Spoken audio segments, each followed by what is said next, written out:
Hey guys, it's Matthew here once again, and I want to make a quick and fairly useless video on the fact that the flashback race is starting rather shortly in something like 7 hours, or at 9 AM Saturday New Zealand time on May the 5th. It's going to run for 24 days, and it's just a side event during the Bestiary League. Now, it's kind of a useless video, I'm just saying, because the idea is to give you a few build suggestions and tell you what I'm playing, and it's just not much has really changed. It's just a flashback event during the actual Bestiary event, so there's no need for like a starter build video to revolutionize build creation.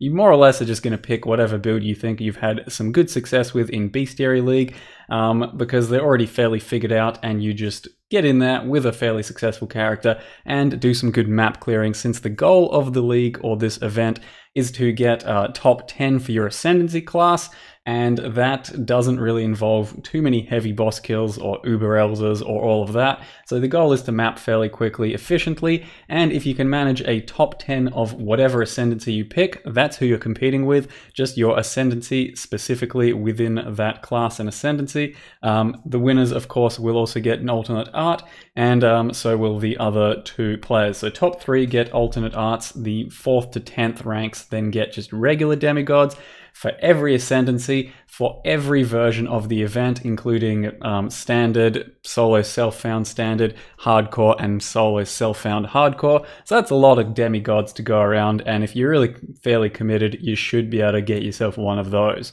Now, there's a lot of microtransactions up for grabs to win if you get to certain levels. So if you hit level 45, for example, there's all of these footprints you can win, just a random lottery ticket into it, and for every level 45 character you get, you'll have an additional chance to win this sort of stuff. So it's in your best interest to get a bunch of level 95 characters into this race if you want a chance at a lot of micros, and if you do that, typically you will win quite a few things. Besides that, it is going to be at the same time as the Bestiary League, so Bestiary itself will be involved within the flashback event, so you can still complete challenges in this little event, and the entire purpose of the flashback league is to just chuck all of your previous leagues into one event at the same time, and they'll be rotating throughout the maps and zones that you do every hour. So you get 3 potential of the leagues or old leagues into one map or zone at a time, and then it'll rotate. And of course, these are the ones here. Some are going to be better than others, especially for leveling. So we're going to be looking at Breach, Beyond, of course, as well as maybe Harbingers, Abyss. That type of stuff is typically all pretty good, or Bloodlines too. But for the most part, they're all just going to be adding quite a lot of fun to every map. For example, Harbingers and Abyss are quite a lot of fun, likewise with Breach. So it's not all about leveling. For me, it's probably just going to be a bit about fun. But if things are going well enough, then shit yeah, I'm going to try and compete and know life of the race just a little bit more than I otherwise would. So I don't plan on going into any too huge detail about the builds you can play, but I will give you just a couple of recommendations and tell you what I'm going to try. And primarily, I'm going to say, if you just go back to my Bestiary character list, or even just the starter build video for Bestiary, you can play any of those starter builds. That'll definitely still get you going.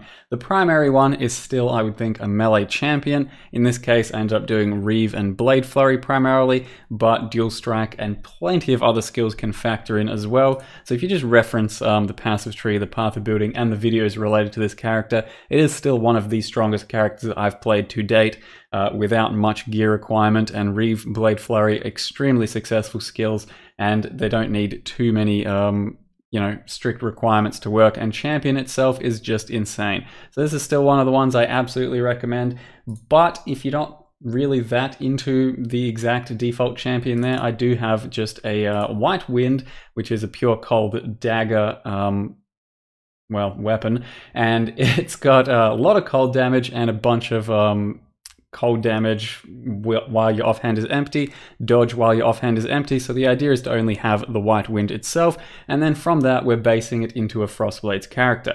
Like I said though, you can do champion for just about fucking anything. It's that goddamn good. So this is still going to be a similar champion to the reave bladeflurry, but it's built a little differently, and ultimately it's just going to be Frostblades built around daggers. So I've got the entire template up there for you. You should be able to level with Frostblades right from level 1 as soon as you grab some Ancestral Call action, and it will feel really good all the way through.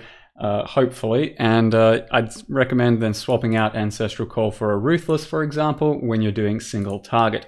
But I've put together a bit of a template for how you would potentially play and run this character. Overall, it should be a fairly strong mapper, and then potential to take into actual bossing and all of that. With some pretty humble stuff, you do still get fairly decent damage, and a White Wind should be something that's even potentially solo self-findable, because they are kind of everywhere. It's not going to be anywhere near as strong as a bladeflurry, I don't think, or just the physical-based champion, but this is just one if you want to try out a Frostblades, because I currently think that champion is probably one of the better Frostblade classes, given all of the taunt, cannot evade, and all of that, and the fortify and the adrenaline. And I would recommend referencing my Blade Flurry and Reave champion if you've never built a champion before, and then maybe adjusting into this one if that's how you would rather do it. The other build that I would fairly strongly recommend is basically still a Hierophant Totem character. Now, the one that I have played, built, and already given you a guide for is the Arc Hierophant Totems,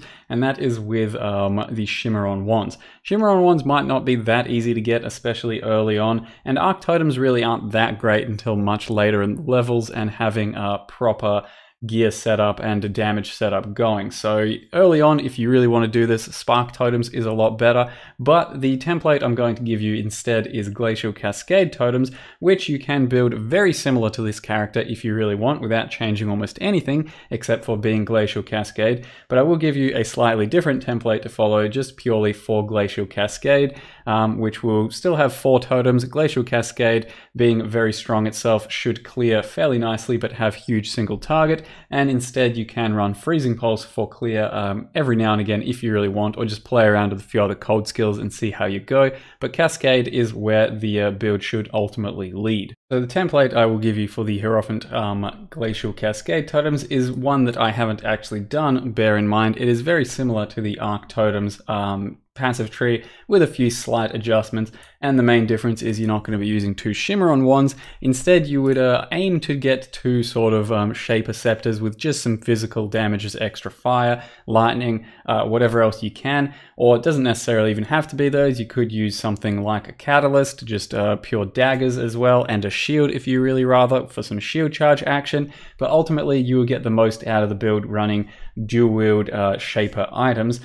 For the extra physical as additional element of rather different things. You still go on Essence Worm, except now you put Hatred in there, and then ideally you get an Itsiri's Promise Flask instead of, let's say, a Silver Flask, because Itsiri's Promise will give you a lot more damage. Now, it is built very similarly to the Arc Totems character, so keep in mind there is not a lot of life from the tree, but there is a fairly decent amount of mana, keeping in mind Mind over Matter for your defenses. So you're really going to try and stack your mana and your life from all of your gear. So you should hit something like 4,500 life and a bunch of extra mana, which may be a slightly different playstyle to what you're used to, but the Hierophant nodes make that all fairly strong.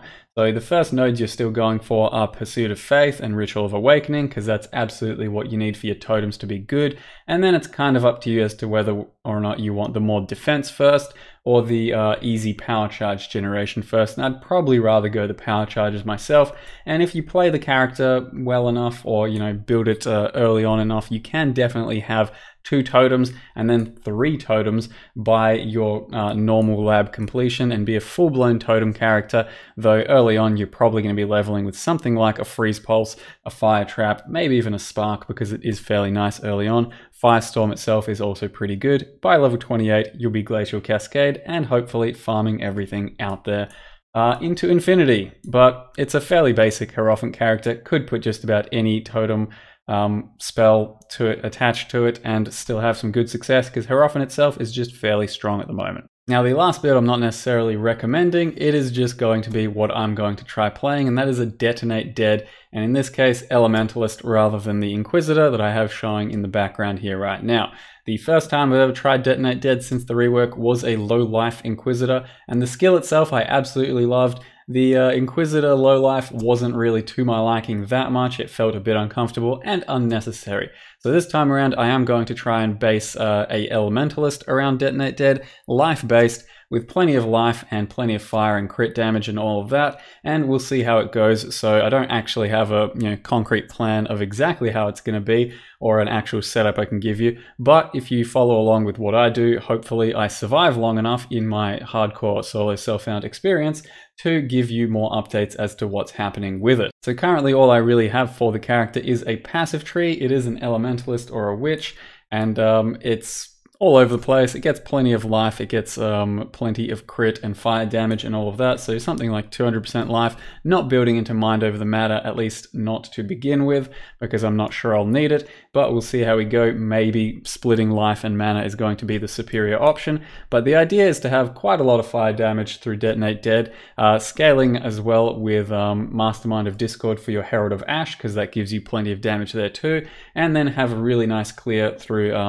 Beacon of Ruin attached to, let's say, some maybe Herald of Ice, maybe some Herald of Thunder. Could just end up being a triple Herald setup. Maybe it won't be necessary and Detonate Dead will do all of the talking. I will also keep my eye on Volatile Dead and Cremation while I level. Could be good enough as well, but early on I'm pretty sure I'm going to be leveling with Magma Orb because that's what you get at level 1, and Detonate Dead won't be particularly good until slightly later levels. We'll see how we go though. It's probably going to be Magma Orb for a while, but I will try and get Detonate Dead in as often as possible. Magma Orb, of course, also gets the jewels from the Act 5 quest for your solo self-found, so you get at least one jewel from that experience there yourself, but without any jewels, it doesn't feel very good at all. Bear that in mind. You will probably have to run volley for quite a while and try and get your hands on some of these jewels until you get your Detonate Dead character up and rolling and feeling good. So this one I don't at all recommend. I don't think you should follow my lead on this one, but if you really want to, feel free to try, and we'll see how we go